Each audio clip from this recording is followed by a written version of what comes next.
Today, which is a milestone in our first year engineering academic year, is the day that the students present their final design projects. This year, we aim for innovative, sustainable, smart solutions to address, mitigate, extinguish, detect, or reduce the aftermath of wildfires. So as we know, forest fires are a complex global issue that require human innovation and creativity. This semester, we worked together to create PyroGuard, which aims to detect forest fires using Arduino and disperses fire retardant in the surrounding area. This gives authorities some more time to reach the fire. We have a program running connected to a thermistor designed to detect temperatures above what would be considered a forest fire temperature, which connects to a motor, which connects to a fan blade, which then spreads out powdered fire retardant to the area, which delays the fire long enough for first responders to get to the area before a spread.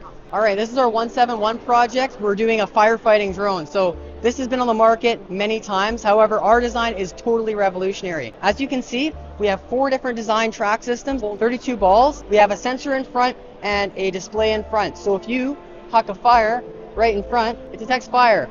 And with that, through our app, we can control the motors to distribute all these balls. And from there, they go down right into the underbrush and explode. And we should be able to eliminate all the hot spots that firefighters are struggling to deal with, especially on the ground.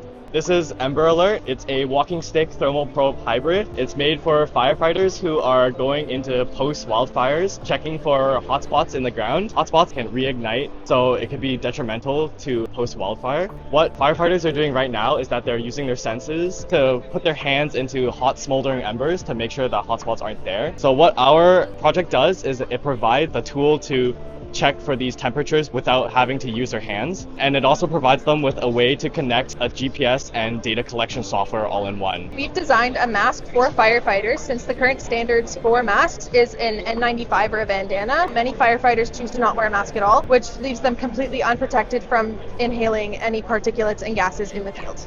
The purpose of this is to increase firefighters' wearability of this and then also decrease any discomfort. We've designed a detection system which will detect the carbon monoxide and alert firefighters that this air is not safe to breathe and hook up to our custom oxygen tank adapter.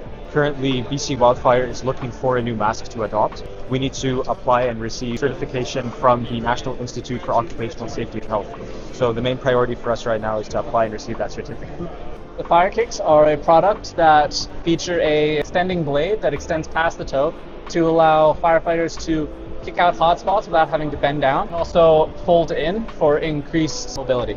All you need to do to use it is click, flick, and kick. We've tested it against a simulated hotspot fire, and just to make some upgrades in the future, we're hoping to replace the blade with something metal for more durability, replace the straps with something with higher heat resistance, and also just upgrade it so that it can be fitted to a wide range of boots. And in future, we hope that different variations of our prototype will cost less than $20 so that all of our firefighters across BC have an opportunity to use our product. The problem that the BlazeBuster addresses is the difficulty that firefighters go through moving 6 different tools, or maybe even more than 6 different tools, in and out of a job site. As you can see here by the demonstration, it's a multi-tool that works similarly to a Swiss Army knife in that it all operates on one standard axe handle, and multiple different tools can easily be switched in and out of the head. They attach with these 2 pieces here, a bolt and a washer, which go right into the top there, which is a screw.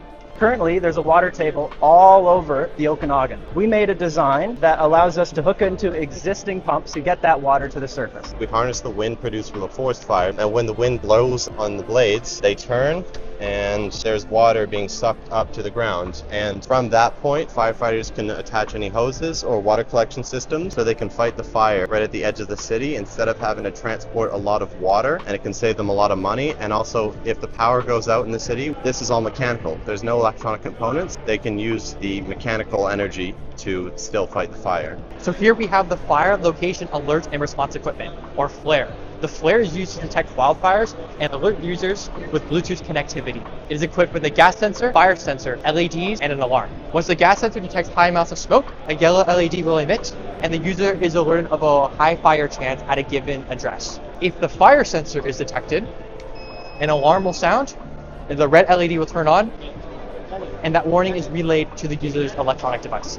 We also have a removable stake attachment that can be attached with Velcro. That way we give more flexibility to users. So this aircraft we custom built, we designed the entire thing ourselves, and we've got full control surfaces, it's fully functioning. We've flown this thing quite a few times and it held up great. Basically, we detect forest fires with Arduino module with an infrared sensor, so we just fly over the forest, and if we detect a fire, then we get a little GPS ping that tells us where fires appear to be, so we can map out the entire province by flying a big fleet of these vehicles. So really what we wanted to focus on with this design was making it extremely cheap and low cost to manufacture. So we used commercial off-the-shelf components for the servos and for the motor and everything, so that we could really expand this to a large fleet of vehicles to cover the entire province. Basically, it's a turret that moves around in 360 degrees that sees if there's any fires nearby. If so, it'll stop and move up and down, shooting water high pressurized. Code basically just works as an Arduino communicator, and basically once a fire is detected, relay turns on, water shoots out. The future of this project relies in increasing the water source. We want to hook it up to some main line, and of course we could make it smaller and more powerful, improve the motors, improve the detection. Hopefully we can get a camera in here, that's the goal. So we created a modular fire prevention system for homes that's used during evacuation. It's a one-time installation that you put into your home, just like this, and its whole purpose is to, when you leave your home, keep it safe. So Haven has several different systems. Our panels have multiple different layers, kind of like an astronaut spacesuit. The outer layer is mylar, which actually is radiative heat, and the material that the fabric is made of is there to protect and is conductive heat. So the two of those provide the primary layer of defense. There's a bladder that fills up with water and a series of atomizing nozzles. So I have a button on my phone here that if I press it, it turns the system on, and then in 2 seconds it starts spraying water on the inside. And if a certain temperature threshold is passed, it will turn itself on. Our whole goal is redundancies on top of redundancies on top of redundancies. I'm very proud of my students. They had